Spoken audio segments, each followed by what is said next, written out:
restoring my dad's old butcher knife.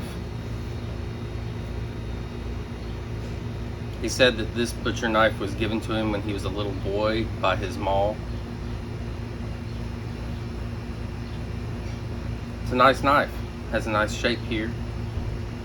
Nice spine with this clip, this kind of widened edge. Seems like good steel.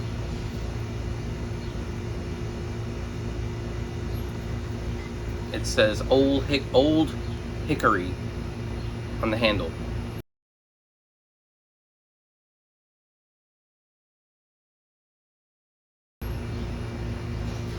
Overall condition,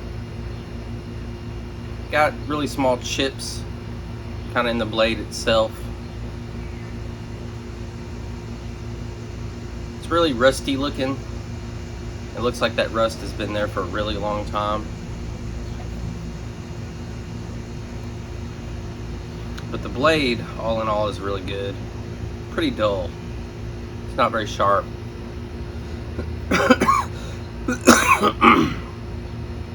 The handle, still pretty intact. It's the original handle. I don't want to take any mass off of this thing. I just want to try to restore it as best as I can. The handle is loose fitting. This pin right here is loose, but I think it's because the wood is kind of shrunk over the edges. I don't think it's because there's anything wrong with the pin. And my dad put electrical tape around this part because the pin came off. And so now the handle is loose.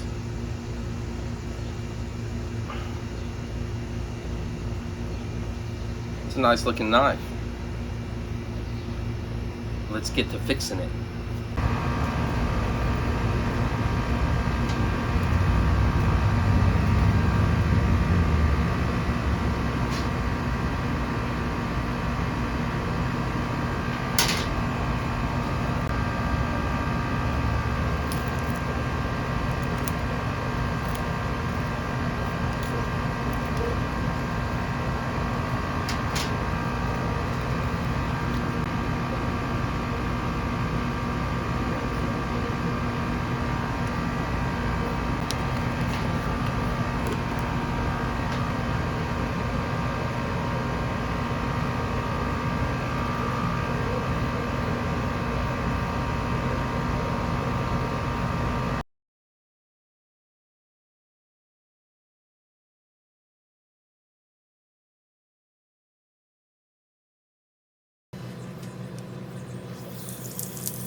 So yesterday I used Rust-Oleum, let it sit on there for about 12-13 minutes, and then just kind of cleaned it, rubbed it off, washed it off, following the instructions. Here's what it looks like this morning. It got too late to do any more work.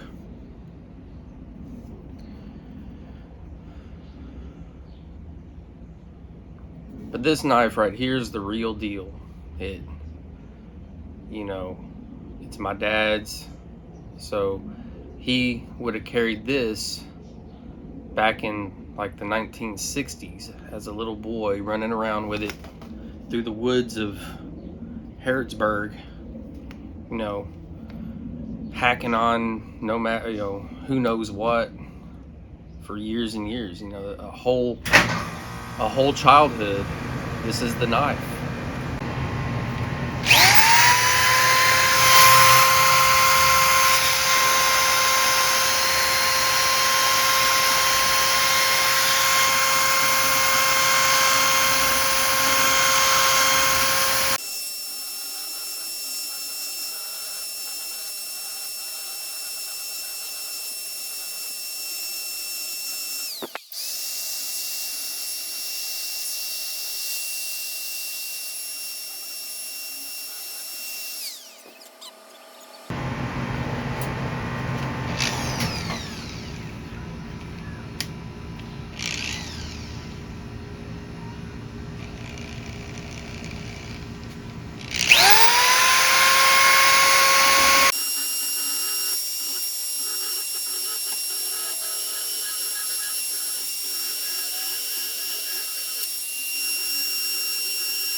I think the way to remedy this play between the handle of the blade and the wood of the handle is to just try to rehydrate this old wood. This wood is very old, and so it's dehydrated, and that has caused it to lose mass, like size. And I think that's what's causing the play here. You can see the pins are kind of loose. The intact pin on the back is loose. So I think the key is to just clean it up, make it look nice, and then put coats of linseed oil on it, and then wipe off the excess, and then reapply, wipe off excess, and so on and so forth until it kind of rehydrates the wood. I think this pin right here will hold really nicely. It's just epoxy with that pin that I put in it, kind of keep it from moving around. I think it's pretty solid. I don't think it's going anywhere for a while. But yeah, that's the plan with it.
I was thinking about how knives and swords are made and men's fascination with them, and the process of tempering steel and the complexity of being able to do that, how to mine the ore and then smelt the ore, and then how to harden it.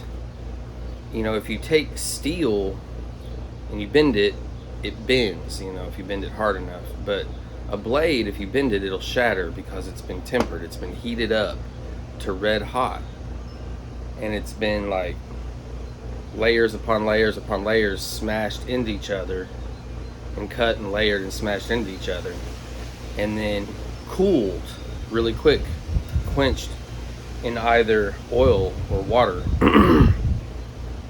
to make a blade. Like, you can't really bend it a lot. If you do, it'll snap. So I wondered where that art came from, especially very early on, and what the fascination is, what the appeal and the draw is. I think it's more than just a tool, and I think there's more to it than that just men discovered it on their own, because according to the book of Enoch, it says that Azazel taught men to make swords and knives and shields and breastplates, and made known to them the metals of the earth and the art of working them. So back in the Antediluvian period, before the flood, we're talking about the dawn, at the dawn of humankind. Like, they couldn't have discovered all these things. These things were taught to them. And basically what happened is angels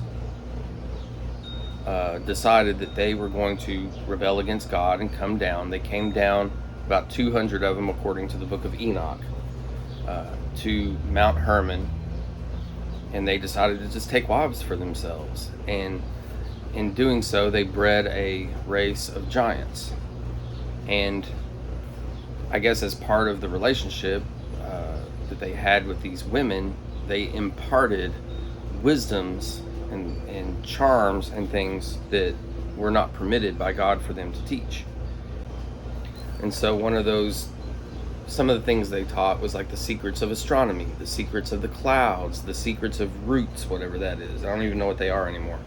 Or I don't even know if mankind even knows what some of these are. The art of like eyeliner and makeup, like, actually is something that came from that. And of course the art of swordsmithing and knife making came from that.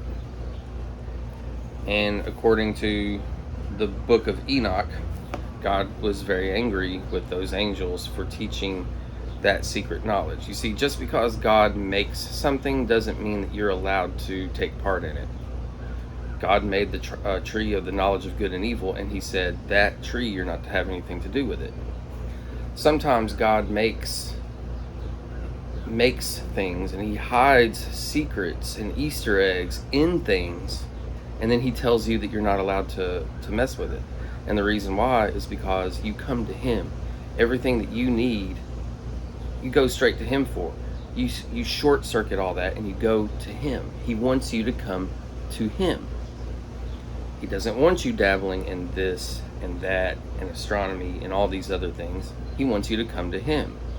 And so when you don't do that, and you consult with the stars, and you consult with the clouds, and you consult and you make things happen for yourself through violence and knives and swords and makeup, it's not what God wanted from the beginning. Like in the antediluvian time,